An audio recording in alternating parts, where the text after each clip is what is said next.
tana masu wajen shiga intanet ko kuma downloading ko na makamancin haka more especially ga wanda ya kasance suna aiki da WhatsApp ko Facebook ko wasu application irin wayannan wanda suke connecting da network.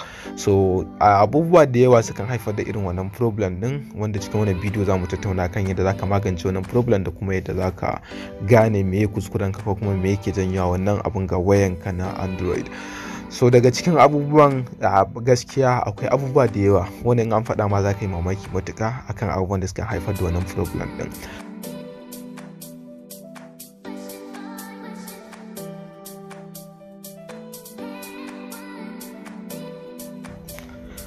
So assalamu alaikum wa rahmatullah. Yau cikin wani bidiyo za mu tattauna kan yanayin matsala da take faruwa a wayan Android. Zaka ga wayan mutum tana mushi slow, wayan ka babba, kai ka san babban waya ne, tana da RAM, tana da storage, amma sai kana ganin cewa tana masu slow wajen shiga internet ko kuma downloading ko na makamancin haka more especially ga wanda ya kasance suna aiki da WhatsApp ko Facebook ko wasu application irin wayannan wanda suke connecting da network.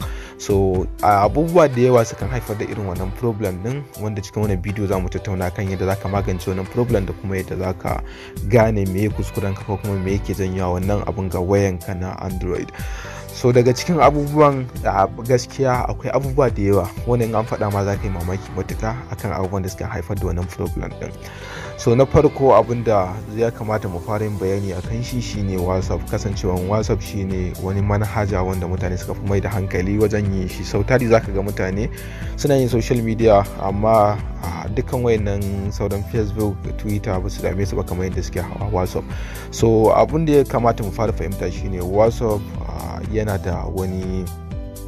da wasu foldodi wanda suke a mazannin hiding folder, sannan kuma yanayin chatting da kake yi matukar wato baka kiliya data ko wani a makamancin wannan, to dukan wannan chatting da kuma checkers duk sukan taru akan wayanka, wanda yakan janyo wa waya kaga tayi nauyi matuƙa.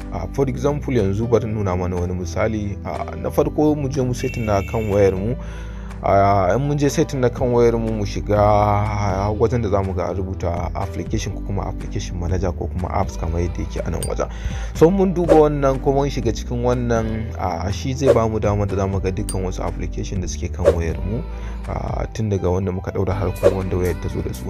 So daga can ƙasa mu duba zuwa kan folder WhatsApp. Ga WhatsApp a nan wajen. So daga nan abinda zai bamu mamaki shine WhatsApp ɗinmu da muka ɗaura akan wayan duk gaba ɗaya WhatsApp ɗin ya kasance megabyte ɗinsa ba zai wuce megabyte 100 ba ko megabyte 60.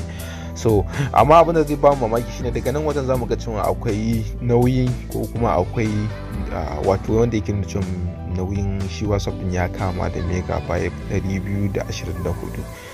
Wannan ne kenan. Bari nuna mana wani misali kafin mu dawo kai tsaye ga shi amfani da WhatsApp din. Daga nan wajen akwai folder bitmap da muke gani, a kasansa akwai BNDC.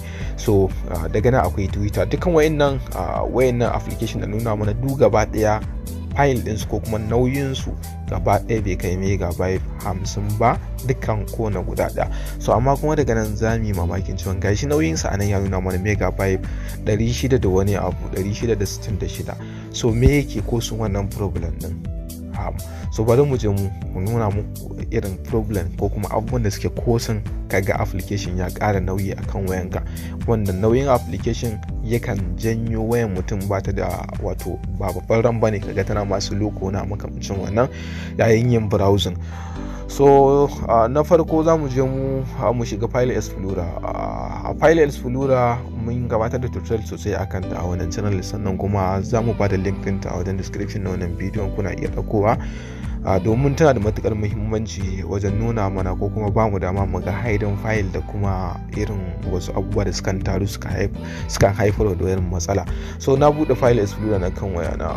Daga nan wajen zan duba folder na bitmap, wato wannan application kenan, zan duba folder sa.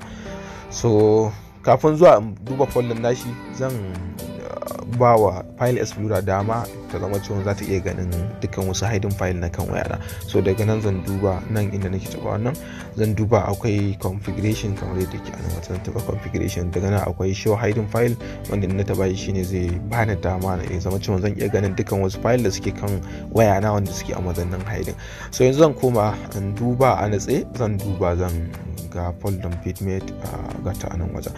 So na taba folder bitmate zan ga akwai foldodi guda uku a cikinta. Na farko akwai comp, sai na kasa akwai downloading, sai na kasa wanda muka ga empty. So bari ku ga wannan comp din ka taba shi, daga nan wajen za ka ga akwai wasu abubuwa wanda suke mazannin datas ne. So ba za ka iya samun daman ganin wannan datas din ba sai ka amfani da wasu application ko kuma ka bi wasu way zan yi amfani da computer.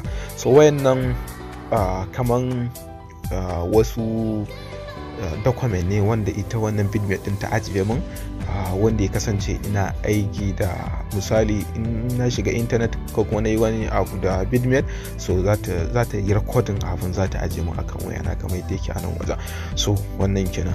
A nan wajen akwai folder download shine wanda zai nuna min dukkan wato irin abubuwan da na dauko akan ita bitmate din na. So daga nan wajen zamu ga akwai abubuwa da yawa akan ita wannan bitmate din. So abinda zai ba mu mamaki, wayannan abubuwan fa da na dauko ba su ne masu nauyin wannan megabyte 666 ba, a wasu hidden file ne wayanda in na je ni misali yanzu a nan wajen, misali a nan wajen akwai sorry bari nuna mana wani abu, akwai videos misali ga video a nan wajen. So in na je ni na yi clear data nata, bari ku gani na shiga akwai storage a nan wajen, akwai clear data, so akwai checks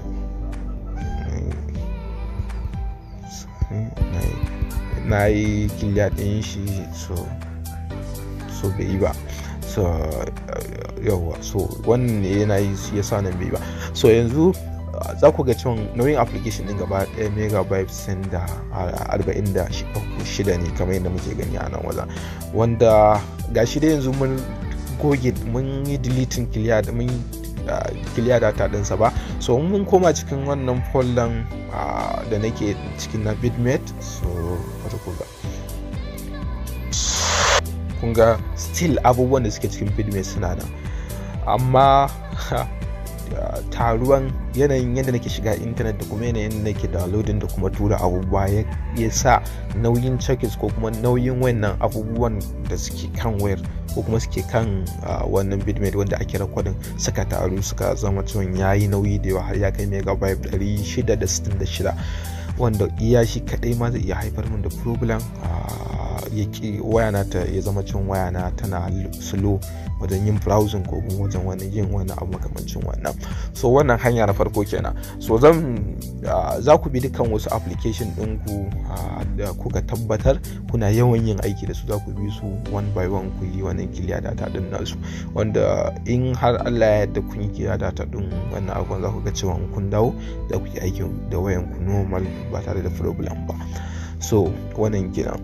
Wani bangare kuma na daban, wanda suka kirkiri waya ko kuma a ilimi na wayanda suka kirkiri waya shine sun sharaɗanta wasu abubuwa. Misali ka sai sabuwar waya, ka sa mata memory kuma kana connecting da network da ita, to akalla sun kayyade wasu lokuta da suke da bukatan cewa duk bayan wannan lokacin ya zama cewa ka sabunta wayan. Ka sabunta waya shine za ka yi restoring ɗinta.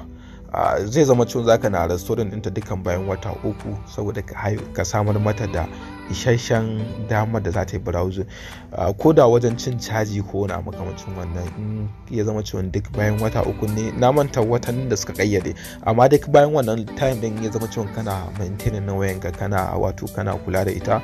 In misali ka sa a ranka cewa bayan wata 3 zaka yi restoring ɗinta, so zaka ɗebe abubuwanka da kan wayanka sa a computer ko a wata wayan sai ka restoring ɗinta. So wannan zai taimaka wa wayanka wajen wato lasting da kuma wajen samun sauri wajen shige da fice na intanet. So kuma wani abun fahimta shine idan ka zo kafin ka restoring din wayanka, kada kai connecting wayanka da computer ka dauke folder gaba daya. Misali ni ne na zo ni ina so zan yi da so na wayana, so ina so na transfer abubuwa na.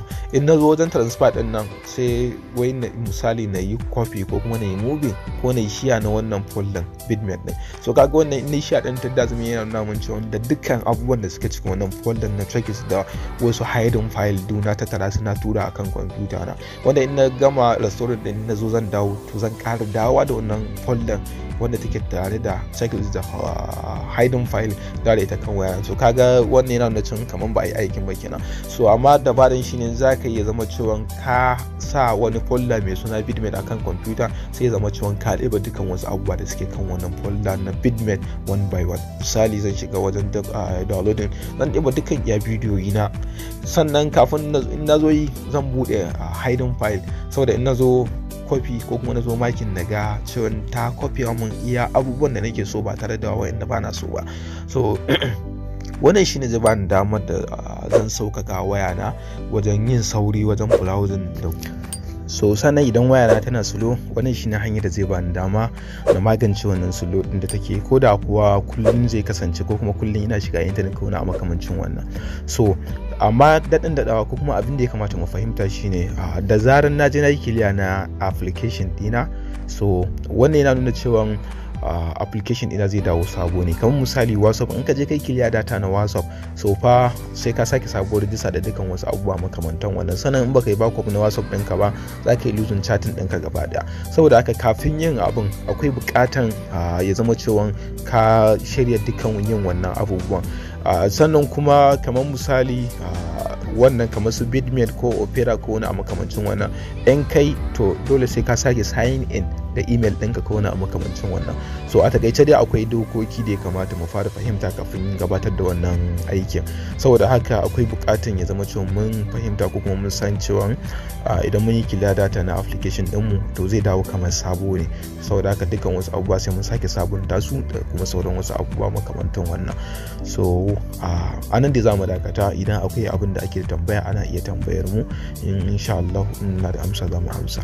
Kasance da Arewa a kowane lokaci.